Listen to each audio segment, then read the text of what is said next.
बात बेबात पे अपनी ही बात कहता है। मेरे अंदर मेरा छोटा सा शहर रहता है। दोस्तों, मेरा नाम है नीलेश मिश्रा। कहानियां सुनाता हूं। बिग एफएम पर आप सुन रहे हैं यादों का idiot box with Nilesh Mishra season 5। कहानियां जिनमें आप मिलते हैं खुद से।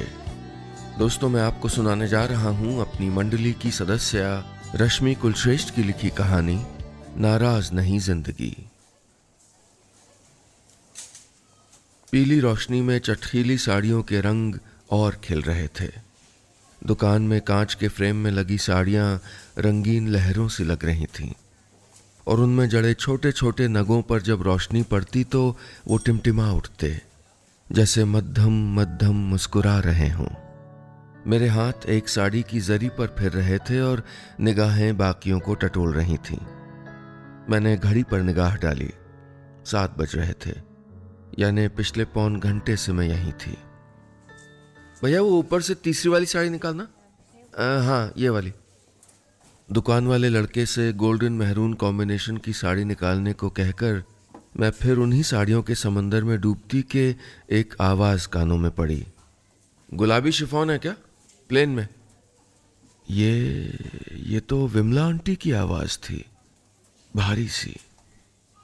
मैंने गर्दन उचकाकर देखा तो झुके कंधे, हरे रंग के आंचल और रंगे बालों के अलावा कुछ नहीं देख पाई, और ये काफी था यकीन करने के लिए कि वो विमला आंटी नहीं थी।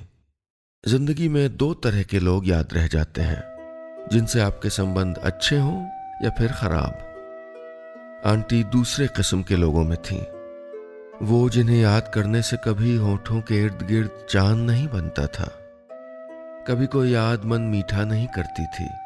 अगर ऐसा होता तो शायद आज जिसे देखा उसके पीछे दौड़ पड़ती, जोर से चिल्लाकर पुकारती या पीछे से जाकर आंखें मूंद लेती, फिर भले ही वो कोई और होती।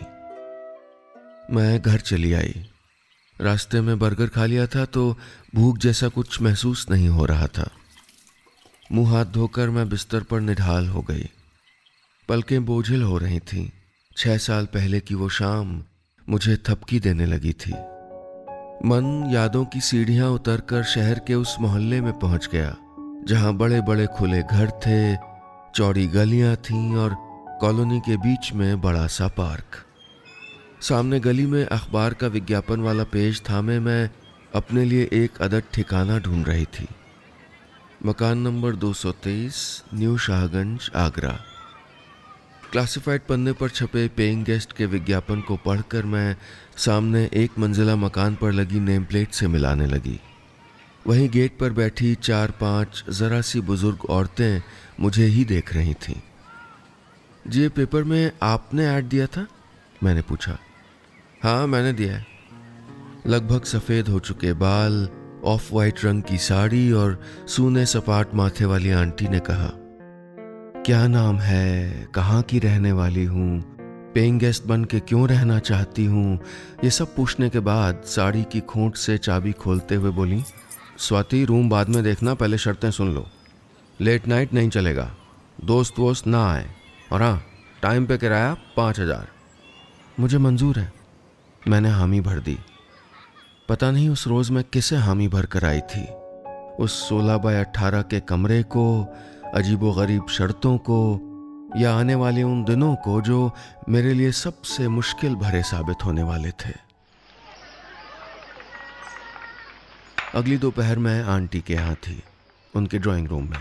सामने दीवार पर उनके परिवार की पुरानी तस्वीर लगी थी, आंटी, उनके पति और बेटी की, जिसके बारे में वो 20वीं बार जिक्र करते हुए बोली, नीति ने जिद की थी, तब जाके मैं पेइंग गेस्ट के लिए राजी हुई, वरना अजनबी पे कौन भरोसा करे, क्या जाने किसके मन में चोर बैठा हो।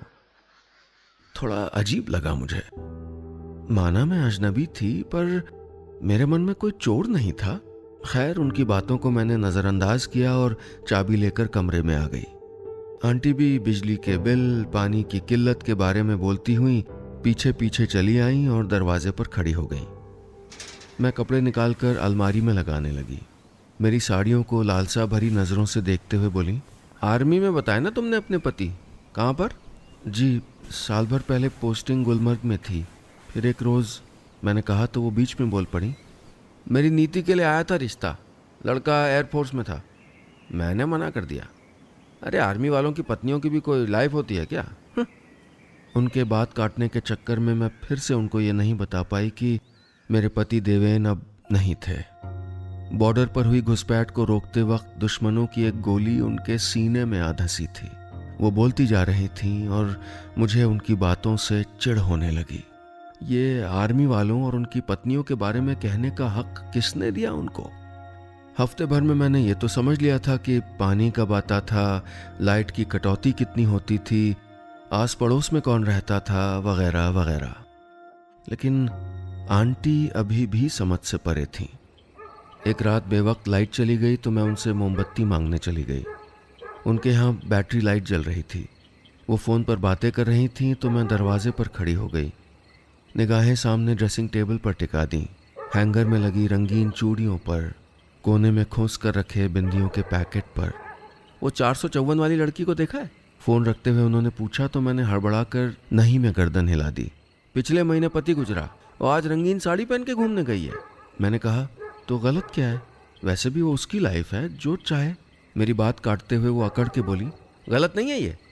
पति के गुजरने के बाद सास सिंगार की कौन जरूरत है?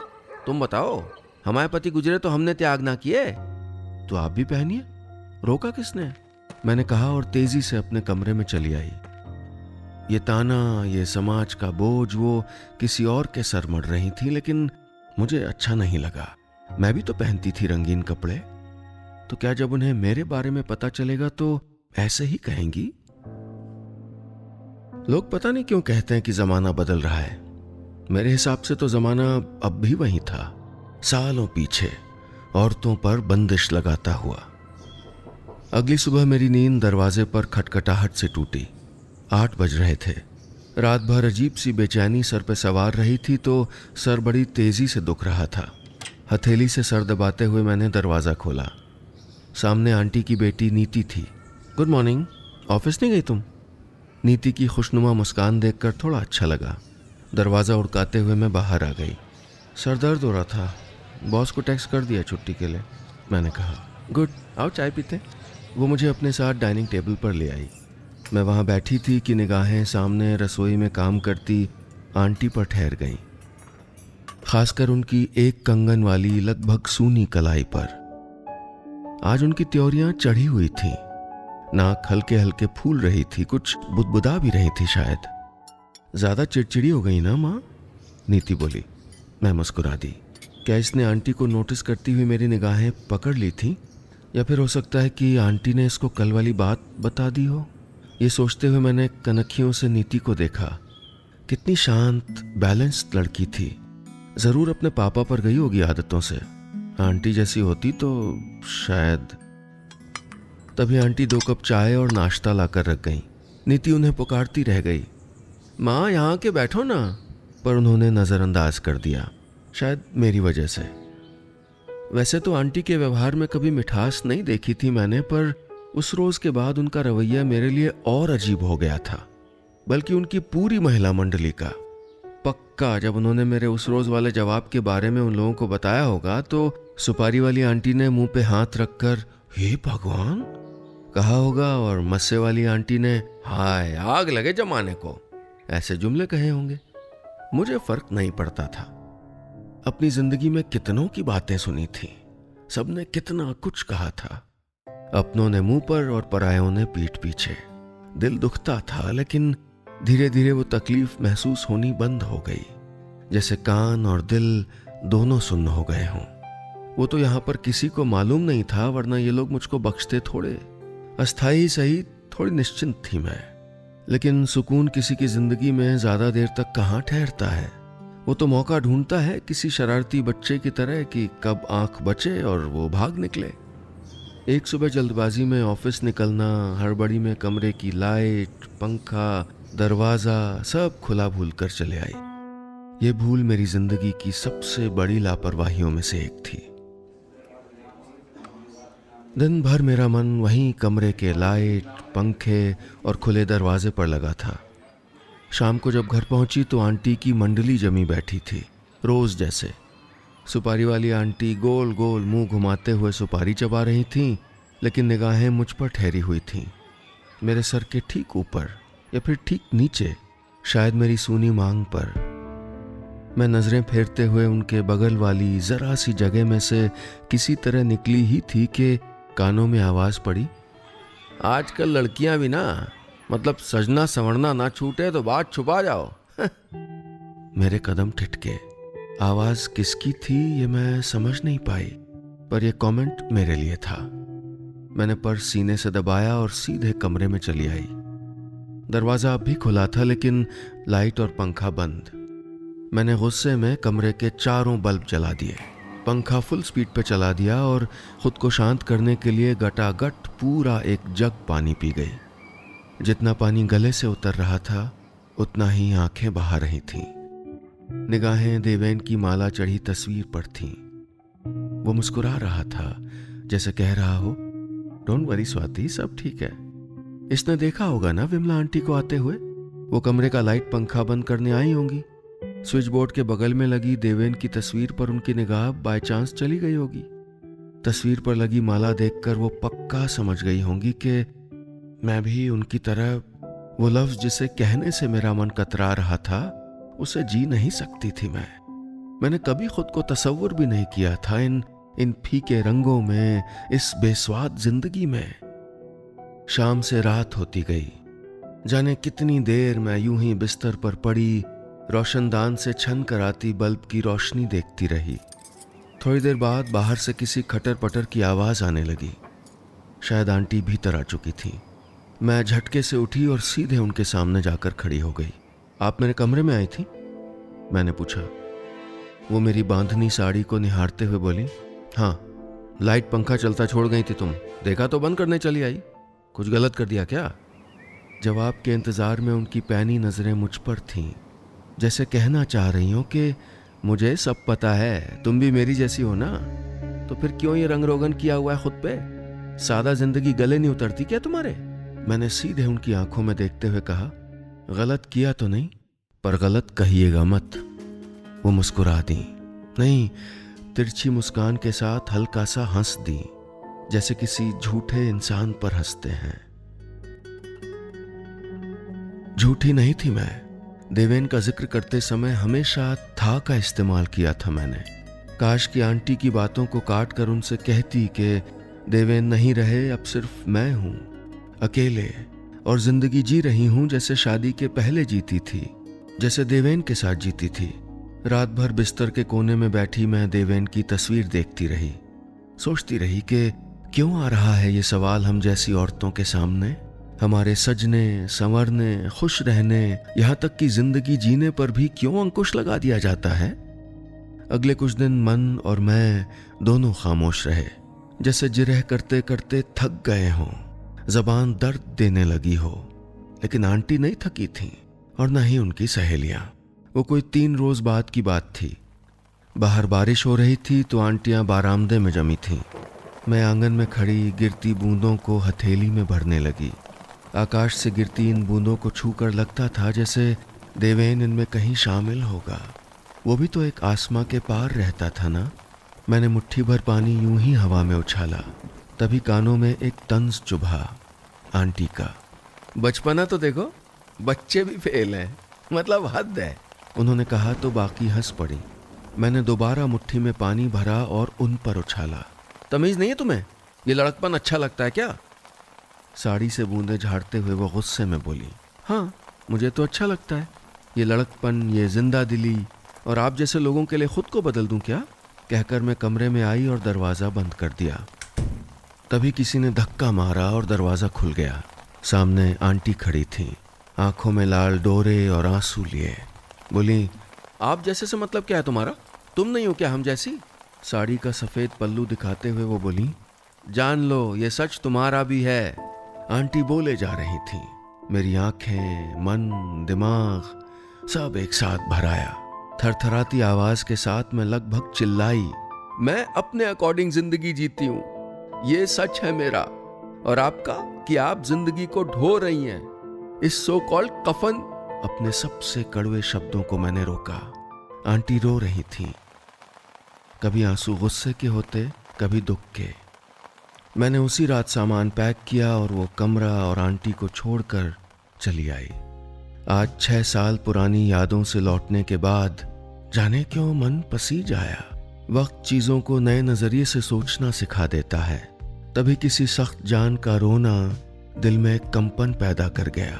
इच्छा होने लगी कि क्यों न सब कुछ भूलकर एक बार, सिर्फ एक दफा, 5 मिनट के लिए ही सही, आंटी से मिलाऊं।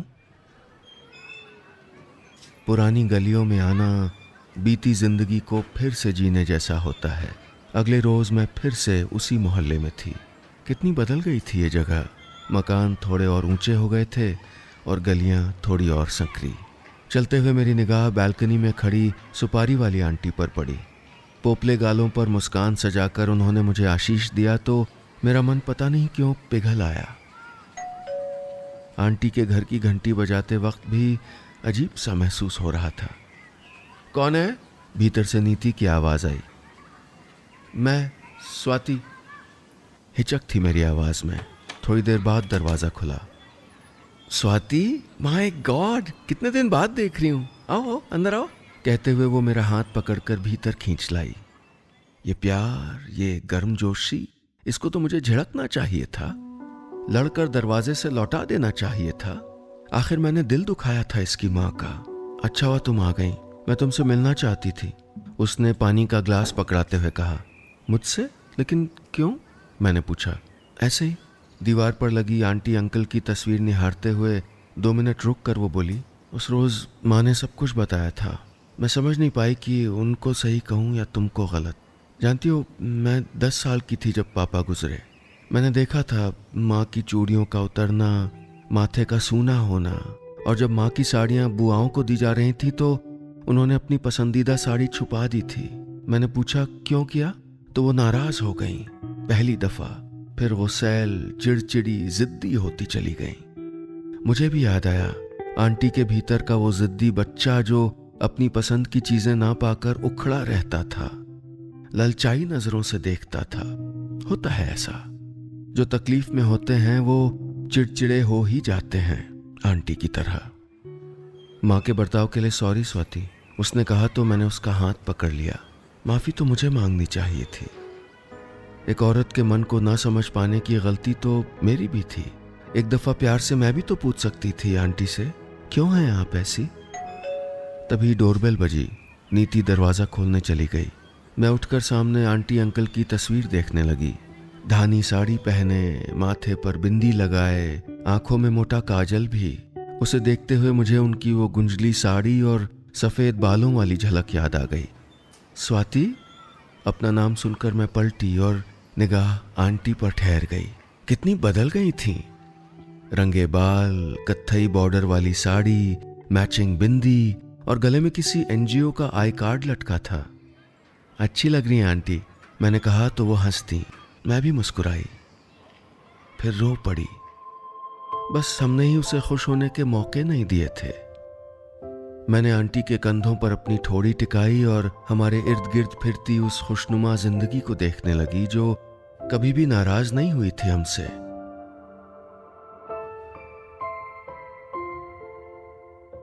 बस इतनी सी थी ये कहानी।